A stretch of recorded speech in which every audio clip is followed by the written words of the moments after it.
Now that we've talked about public folders, and we've talked about replicating public folders and that whole process, now I want to show you how you can manually force the replication of your public folders. Now this is an improvement from previous versions.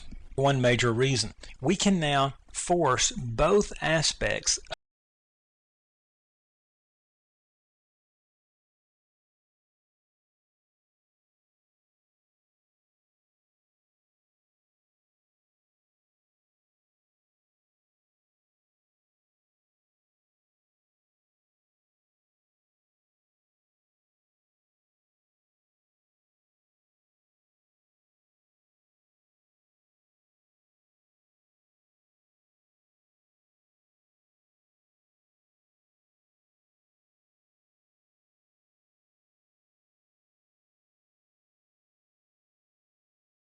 can try to look at the content of that folder. It's not actually on their server. So that's where we start to get referrals and so forth across to where the content's actually located. In the past, content was replicated as a separate step. So users would see a folder, they'd double click it, and they'd get this irritating message saying content's not available. Now that can still happen here because hierarchy and content are still handled in two separate steps. But the one thing we can do now is force replication at both of those levels. Now let's take a look at that. On my public folder tree, if I right click the public folder, notice you'll see Send Hierarchy. If I click on Send Hierarchy, it's going to ask me for a source server, where do you want to send from, and a destination server, where do you want to send to. Then it'll ask me, okay, you want to send changes made in the last how many days, and I type a number there. So if I say 3 days, so any changes that's made to this folder in the last 3 days gets replicated to the destination folder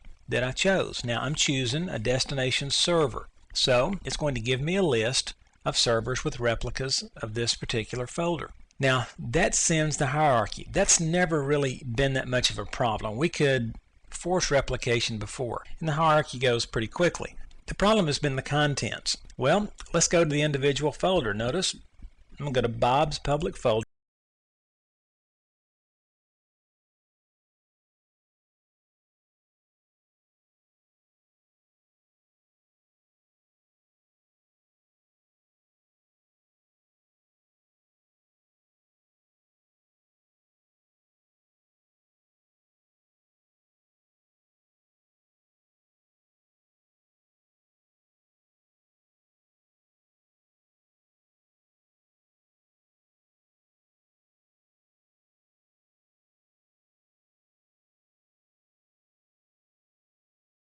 Heavily used public folder that has not been updated or has been lost because of network issues or erroneously deleted. You can stick the folder back out there, replicate to it. It's a great way to ensure that a folder that's heavily utilized has the latest information. Let's say somebody posts a lot of information to a folder and there's a group across the network who uses that folder quite a bit. Rather than get those referrals all across the network, you can force the contents to be replicated out to them so they start to hit that local copy. So there's some really cool uses for this. Put this in your administrative toolbox. This can really help you on the whole public folder thing. And later on, when we talk about another thing that's new in Exchange, this is kind of an adjustment. But when we get to what's new in Exchange, we have a lot more control over those referrals, and it fits right in with this.